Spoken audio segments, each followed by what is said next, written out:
This piece of parlor's been cool, but everything's starting to move. Do I look esoteric or dull and boring when I walk into a room? You said I just have to Google a few things and I'll understand what you mean. I'm not begging to impress you, just floating through the atmosphere.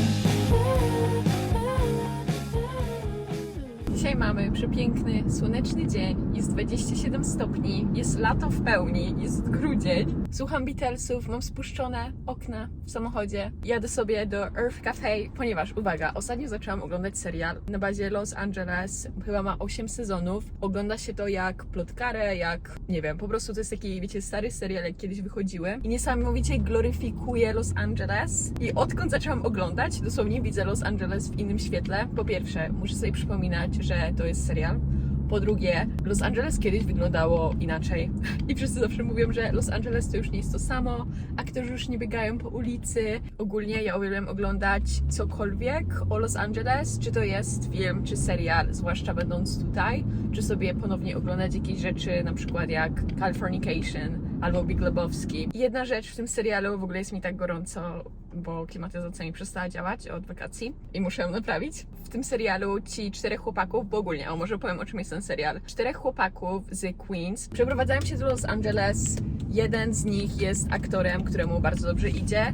Drugi to jest jego starszy brat, który też był aktorem, ale mu tak średnio idzie. I później jest 2 kolegów. Jeden staje się menadżerem tego dobrego aktora, powiedzmy. Jestem najgorsza, jeżeli chodzi o imiona i stoję dopiero na 2. sezonie, więc może... Wiem, że ten menadżer nazywa się Eric. Jak się nazywa ten główny aktor? Vince, okej. Vince jest hot.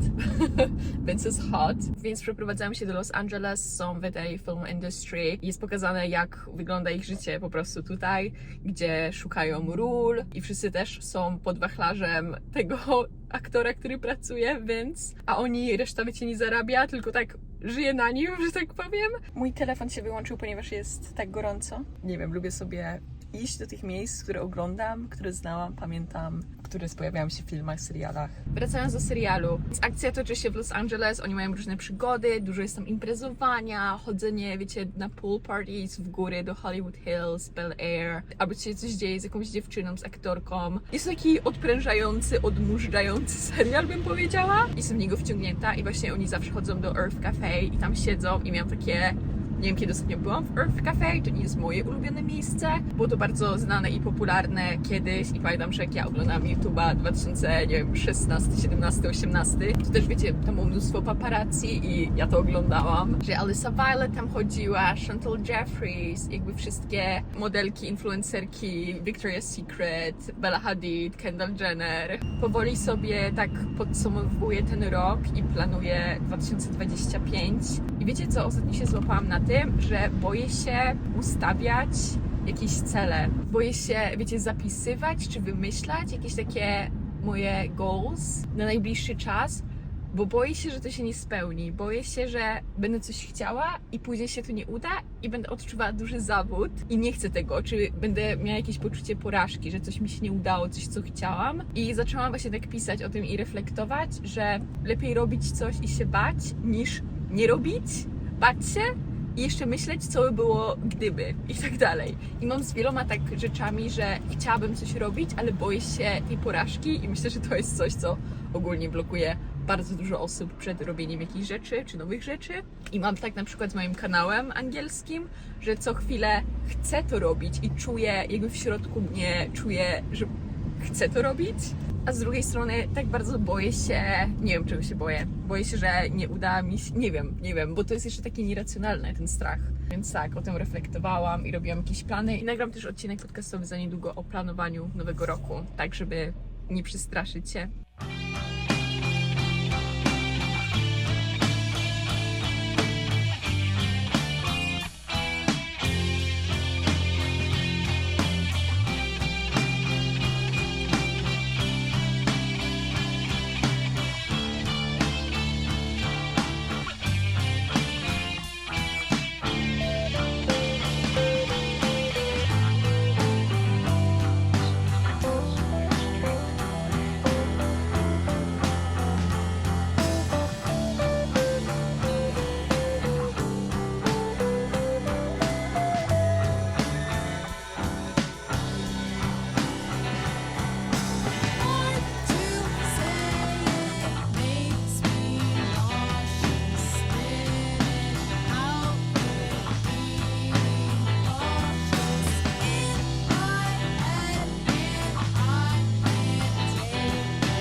się Wam pochwalić. Robiłam pierogi ruskie na święta i nie wyszły, ale nie będę się w to wdrążać. Zostało mi trochę ciasta, więc zrobiłam pierogi na świeżo z jagodami. To są moje pierwsze pierogi w życiu. Miałam mrożone jagody, na to masło z brozowym cukrem. Dałam też trochę jogurtu greckiego. Wrzucę Wam link w opisie do przepisu na ciasto na pierogi. Dzień dobry, dzisiaj mamy 27 grudnia, jest piątek. Nagrywałam przez ostatni tydzień, jeżeli chodzi o vloga, na mój angielski kanał, więc jeżeli chcielibyście zobaczyć, jak wyglądały moje święta, czas okołoświąteczny, to jest vlog na angielskim kanale, prawdopodobnie już wyszedł, jeżeli to oglądacie. Ale szczerze, w tym roku te święta były dla mnie tak przyjemne i ten czas świąteczny, w ogóle nie czułam się samotna, nie miałam takich momentów, gdzie jestem sama mała na tym świecie i tak daleko od domu, co ja robię z moim życiem, gdzie ja jestem, czemu jestem daleko od rodziny i tak dalej. Jakby to się nie pojawiło. Też bardzo zaopiekowałam się tak sobą, bo bałam się, że właśnie będzie tak, że będę się bardzo źle czuła i zrobiłam sobie wieczór, gdzie oglądałam świąteczne filmy i upiekłam pierniki, zrobiłam pierogi, które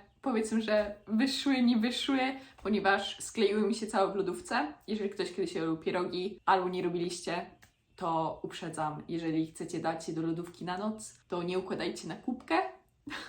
Wiem, że to jest głupi błąd. Nie układajcie ich na kubkę, tylko jeden obok drugiego, ponieważ jak one są na kubce, to się skleją w całość, więc miałam wszystkie pierogi, które ulepiłam, było ich z około 30-40 pierogów, skleiły się w jedno. Odkleiłam może z 2-3 pierogi, udało się uratować, a resztę wzięłam i po prostu zaczęłam nożem kroić i lepiłam w kulki.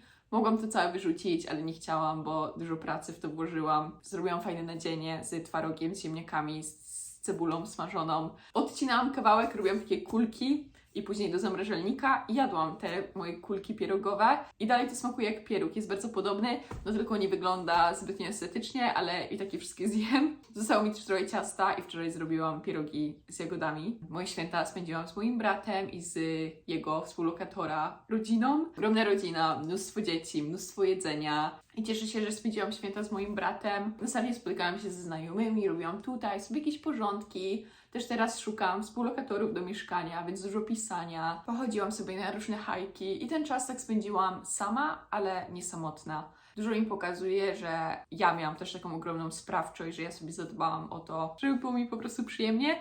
I byłam na filmie A Complete Unknown o Bob Dylan z Timothée Chalamet i oh my god. Jeżeli macie szansę, okazję, żeby iść do kina na ten film, to polecam, żebyście byli tacy skupieni i żebyście zobaczyli ten film w kinie najlepiej, bo nie wiadomo kiedy on wyjdzie, wiecie, na jakąś platformę. Prediction, że Timothy dostanie za to Oscara, ponieważ to jak on zagrał Bob Dylan, dosłownie. Ja oglądałam, zanim poszłam do kina na film, jakieś wywiady z Bob Dylan i słuchałam jego muzyki, też jak jechałam sobie na seans, to sobie puszczałam, żeby się tak, wiecie, wczuć w ten klimat, ponieważ mi Bob Dylan nie był aż tak znany, jakby znałam jedną piosenkę, więc lubiłam sobie tak przejrzeć i chciałam też pooglądać, wiecie, jak on się zachowuje, jaki on był, żeby później móc jakoś tak to odnieść do tego filmu, więc uważam, że Timothy, no, niesamowita robota, to jak on zagrał go. Jeżeli widzieliście film, to też koniecznie mi dajcie znać, co myślicie. Jest to bardzo o kulturze amerykańskiej, ale tak niesamowity talent i bardzo warto zobaczyć. Więc tak, jeszcze wyszły inne filmy, Nosferatu, nie wiem, z Lily Rose Depp oraz Baby Girl, które chciałam zobaczyć, ale nie wiem, czy pójść na Baby Girl do kina, ponieważ jest to thriller erotyczny i nie wiem, czy chcę iść sama na to do kina. I wczoraj spotkałam się z dziewczynami i pojechałyśmy do Lumpeksu, pojechałyśmy do Beverly Hills pochodzić. Znalazłam fajne rzeczy i Wam pokażę. Pierwszy top, który znalazłam dosłownie na wychodzeniu, jak już kupiłam te wszystkie rzeczy, to on wisiał i miałam takie, nawet bez przymierzania miałam, że muszę go kupić, ponieważ jest przepiękny, jest bardzo stary, lata 90. Kojarzy mi się trochę z Giselle Bündchen albo z Carrie, nie wiem, Sex and the City bardzo i myślę, że jeżeli wyjdę gdzieś na Sylwestra, to ubiorę ten top na 100%, ponieważ jest przepiękny. Właśnie to, co teraz szukam w mojej garderobie, po tym jak posprzątałam, opowiadałam w ostatnim vlogu, że właśnie posprzątałam z wszystkich szafek, jakby znowu jakieś rzeczy, których nie potrzebuję, bo ja tyle gromadzę. Szukam takich topów, które są bardzo unikatowe, które nie są zwykłymi basicami, albo jak są, to są bardzo dobre jakościowo, bardzo dobrze leżą na mnie, ale nie chcę iść do Brandy Melville i kupować, wiecie, 20 czarnego topu, tylko chcę jakieś takie bardziej unikatowe, z jakichś lepszych też marek, lepszych materiałów, więc tak, ten myślę, że właśnie na wyjścia będzie idealny i też w światłach będzie piękny i przepięknie leży. Następnie jest to taki sportowy top i to, w czym się zakochałam, to jest kolor. Ja uwielbiam ten kolor, ogólnie za żółtym, wiecie, nie przepadam, ale to jest taki pastelowy żółty, bardzo jasny i połączenie kolorystyczne takiego żółtego z brązowym to jest dosłownie moje ulubione, albo z jeansami, taki żółty do wszystkiego pasuje, czy do szarego i bardzo mi się to kojarzy z Paloma Wool. Jeżeli ktoś zna Palomę, to jest moja ulubiona marka, jeżeli chodzi o ubrania, styl, więc myślę, że będę w tym chodziła na pewno na co dzień i wiecie, do tego jakieś brązowe okulary i w ogóle ten kolor tak pasuje ładnie do brązowych włosów. Następnie ten top, który mam na sobie, to jest z krótkim rękawem, taki sweterkowy, ma ładne bardzo zakończenia tutaj na rękawie i na kołnierzu. Jest to MK, jest taki luźniejszy top, ale też uwielbiam być cała ubrana na brązowo i ogólnie, jeżeli chodzi o moje ulubione kolory, teraz to jest brązowy, ciemnozielony, jeans oczywiście, więc to jest ten i później znalazłam taki fajny basic, też brązowy top z długim rękawem i ten materiał jest tak mięciutki i kupiłam właśnie ze względu na ten materiał, ponieważ jest taki lejący i przyjemny i to jest marka Majestic Filatures. Bardzo basicowy top, ale lejący, że da się go w różny sposób układać i nie mam żadnego takiego brązowego topu. Następnie taki bardzo basic, kupiłam zielony top. Bardzo mi się podobały te ramionczka i ma taki podwójny materiał. Jest bardziej coverage, bardziej kryjący. Kiedyś miałam bardzo podobny top w Polsce i go zostawiłam, albo nie wiem, gdzieś się zgubił. I do jeansów, i nawet, wiecie, na lato, do jakichś japonek, no nie wiem, to jest po prostu zwykły top, ale bardzo mi się podoba ten kolor. Wydaje mi się, że przez to, że mam zielone oczy, to pasuje ten kolor. Siedzę ze skrzyżowanymi nogami i dosłownie już nie tak bolą. I ostatni top, też bardziej taki na wyjścia. Spodobał mi się materiał, ponieważ ten materiał jest trochę jak Paloma Wool. I powiedziałabym, że to jest taki tunico top. Podoba mi się właśnie materiał, da się fajnie to ograć, czy to z jakimiś czarnymi spodniami, takimi, wiecie, dzwonami, że będzie taki cały czarny sleek look i do tego jakieś wyższe buty. Albo nawet dałoby się do spódniczki razem z rajstopami, na przykład czarnymi. Też byłoby to mega sexy, ale do dzwonów, jakichś innych spodni, nawet do jasnych spodni, jakichś kremowych. Myślę, że dużo rzeczy mogę z tym pokombinować. Udane zakupy i na pewno mnie to zainspirowało, żeby iść znowu na jakieś lumpeksy, żeby znaleźć jakiś, bo to był taki donation center, więc te rzeczy kosztowały po $6-7, co na tutaj to nie jest dużo. Więc cieszę się, bo też dużo siedziałam na Pinterestie przez te święta i sobie, wiecie, planowałam i nowy rok, i wiecie, moją garderobę, i mój styl, i co mi się podoba, bo trochę byłam właśnie taka, jak mówiłam, taka wypalona, jeżeli chodzi o ubieranie się, więc to pomogło. I tutaj jeszcze nie mówiłam, nie pokazywałam, ale pofarbowałam moje włosy taką farbą, która zmywa się po 24 myciach. Mam wrażenie, że ten kolor jest bardziej wyrównany, że te włosy, widzicie, nie są blond, tylko brązowe. I są też bardzo błyszczące i wyglądają w ogóle bardzo zdrowo. Tutaj może mam zdjęcie z Revlona Gloss Color Tone, coś takiego. I cieszę się, że właśnie on jest też zmywalny, ale mam wrażenie, że jakbym pofarbowała nawet na stałe, to wiecie, nie ma takiej różnicy tutaj z moimi włosami. Więc farbując też włosy czuję się o wiele lepiej. Czuję się, że tak powinno być, jakby czuję się pewniej w takich włosach. Jak rozjaśniają mi się tak od słońca, to po prostu wygląda to tak messy, taki jest trochę chaos, że tu są brązowe, tu są nagle blond i nie wiem, nie podoba mi się to. Podoba mi się, jak jest, wiecie, jeden kolor. Okej, tyle. Uciekam teraz nagrać jeden przepis, ponieważ mam postanowienie, że... Chwila, stanę sobie jakoś inaczej. Mam postanowienie, tak reflektując, co jest dla mnie ważne, czy co ja kocham robić, co bym chciała bardziej tutaj pokazywać też na social mediach. Chcę wrócić bardzo do gotowania. Do gotowania, zwłaszcza tutaj na YouTubie i na Instagramie, ponieważ to jest dosłownie moja największa pasja. I też gadając, nie wiem, na przykład o terapii, co bym zrobiła, gdyby wszystko nagle zniknęło, albo gdyby miejsce, pobyt, pieniądze, jakby nic nie miało znaczenia, to ja bym gotowała. Ja bym miała, albo gotowałabym dla kogoś, albo bym miała restaurację, kawiarnię, ja bym gotowała. To jest coś, co kocham. I zawsze też to jest taka moja poduszka, jakby mam takie, że jak wszystko się zawali, the world is ending, cokolwiek, wiecie, taki najgorszy scenariusz, że gdy mój świat się zawali, to wszystko, na co pracowałam tak ciężko, jak to się zawali, to pójdę do restauracji gotować. I wiem, że to jest bardzo trudna praca, ja wiem o tym, mój tata miał restaurację, to jest prawdopodobnie jedna z trudniejszych prac, oprócz, wiecie, opiekowaniem się dziećmi, ale ja kocham to jest dla mnie tak terapeutyczne gotowanie, ale tak, nieważne. Mam jeszcze wiele planów, jeżeli chodzi o przyszły rok, opowiem też pewnie w podcaście i uciekam, bo moje nogi już... Ała.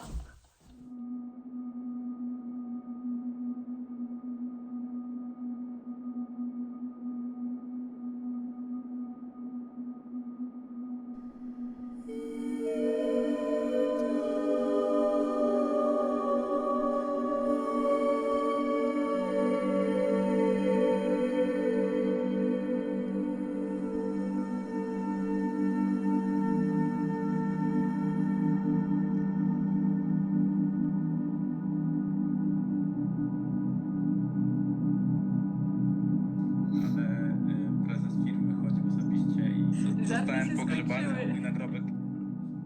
Tak, mój nagrobek już został schowany nawet. No, w każdym razie chciałem zauważyć, że przyszły rok zaczyna się takimi samymi dniami jak 2020, więc na pewno będzie świetnym rokiem.